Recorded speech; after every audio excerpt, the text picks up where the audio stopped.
Kate Hoey, Baroness Hoey. She's an independent peer. She's a Brexiteer, former Labour MP as well. Kate, does the Brexit now, 5 years on, look as if you thought it was going to be, first of all, 5 years ago, and previously what you actually voted for in 2016? How do those sort of three different things look to you today, Kate? Well, good afternoon. Good afternoon. From a very, very sunny Belfast. Peter, I think you have to look at the context of what happened 5 years ago when we left, because we had 4 years since we voted to leave, spent with everyone in what I would call the establishment and the Remainers in Parliament, those people who were determined to stop the vote, stop us going, stop us leaving. And remember that the government was faced with a Benn bill. Hilary Benn introduced a bill which stopped the government from doing anything that would not bring about an agreement. In other words, they couldn't have no deal. So by the time we actually left, we had wasted really 4 years, and that goes way back. There's no point going back into history, but that goes back into the Theresa May way of handling it from the beginning, where she allowed the EU to set the way it was going to happen, rather than simply saying 17.4 million people have voted, we're leaving, we're going to do it our way, but they did it a different way. Having said that, I was there in Trafalgar Square, in Parliament Square that night. I was very pleased. I was quite emotional about leaving. I felt that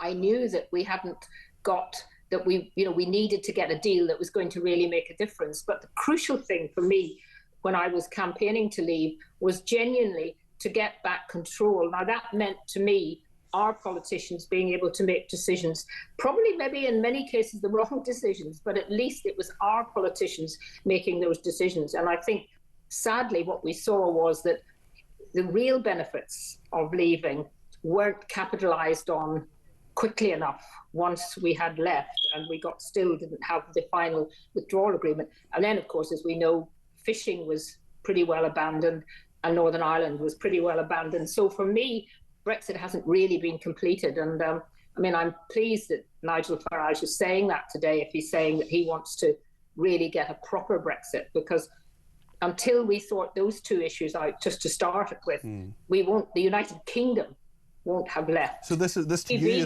is an incomplete process. I wonder about immigration in particular, because that is something that seems to have got worse since we've Brexited in regard to the levels of illegal immigration, the levels of net migration as well. I mean, people were told during the campaigning that we would take back control of our laws, money and crucially borders. That hasn't happened, has it, Kate? No, it hasn't. And, I was out at the inauguration of Trump recently in Washington, and when I listened to the way he immediately came into power and tried to immediately do what he said he would do, it made me think, why have we not got leaders in this country who will actually deliver and say what's the issue, Kate? Is opposition? So they didn't. Yeah. I mean, we could have done more about the illegal migration. We've been far too soft to France. We've given them millions of pounds, and we haven't really got an awful lot back from that. We could have done what Trump did with Colombia. We could have simply said to the French, right, if you don't stop these people coming over, we're going to take away your fishing licenses. Now, that would have actually made a huge difference to those people our fishermen and women who were let down by Brexit, but also it would have sent a signal that our government, newly independent from the European Union, was going to stand up for our own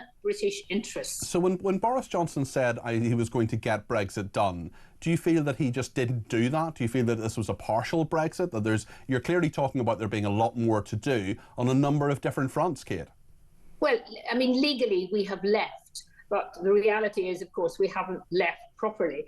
We haven't left fully, and we haven't, done all the things like much more deregulation, which could have happened, getting rid of a lot of the EU laws. But I think, to be fair to Boris Johnson as Prime Minister, and I've always said this, he knew that, for example, in Northern Ireland, the protocol was not right. He knew that. But he signed up for it.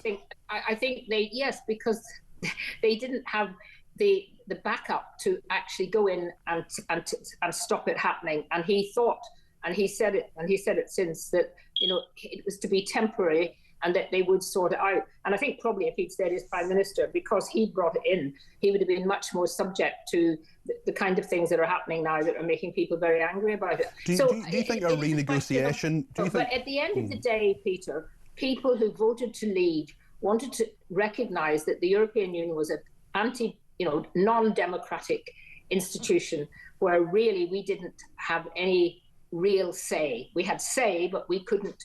We had majority voting and we could be outvoted for so many things. And we just have to look at what's happening in France and Germany and other European countries at the moment. And really, those people who say that, we're worse off because of leaving, I think are just completely wrong, because you just look at what's happening in Germany or France or some of the other European countries, and we're doing actually, much better economically than they are.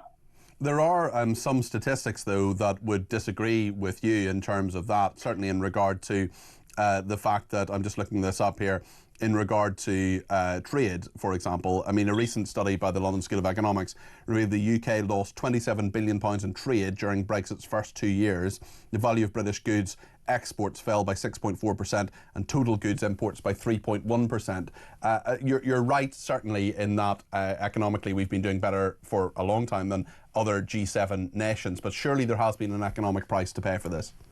Well, I think there's always going to be, when you change over something and you leave something and you start anew and you look to different areas to trade with, of course that there's going to be, in the short term, I mean, no one ever said, and I certainly didn't say as a lead campaigner, that it was all going to be magic on day one. What I didn't expect was our governments to be so in hock still to the European Union, and they're not prepared to really just stand up and go out and say what we wanted. I mean, we could have done so much more in those early days. And why is that, do you think? I mean, we've talked about... I mean, we retained all the EU law instead of saying we are now going to get rid of these particular laws, as many as possible, and bring in our own way of doing things. And that has happened very slowly, but it didn't happen quickly enough. Are you surprised in any way that Keir Starmer says he's not going to celebrate this day? He's not even really going to mark it? I'm not in the slightest bit surprised. I left the Labour Party because Keir Starmer reneged on his promise that he would accept the result of the referendum and went for a second referendum. He was the lead person, let's not forget, in Parliament. He led the fight to stop Brexit, along with Hilary Benn. He led it. So I have no surprise. He's probably hiding in a corner somewhere because his polling rating is so bad anyway. But I genuinely wasn't surprised. But I mean, to be fair, if I want to be fair to the Labour Party, they are not saying they will go back into the customs union or the single market. But what they are doing is drip, drip, drip, moving into a closer relationship that ultimately would make it much easier to go back in. But I don't think the British people, I really genuinely, Peter, I mean this, I haven't met any person who campaigned and voted for Brexit who would say now that they would vote for us to go back in. They may not like what's happened, it may not be as good as we thought it would be, maybe it's taking longer, but ultimately we have control of our own country. It's our politicians. We can't blame the European Union officials anymore. We can't blame the EU for telling us what to do. We have to stand up for our own country and our own British interests. There was a marvellous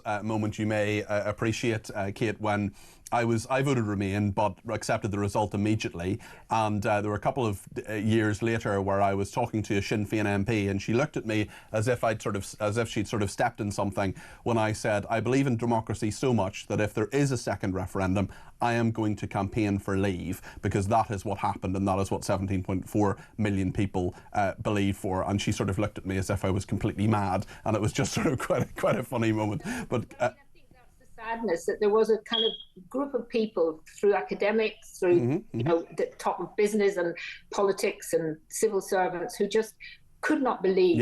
Thought the public got it wrong. And many friendships were lost during that time. And shouldn't have been, because we need to learn how to disagree agreeably. Kate, thank you very much indeed.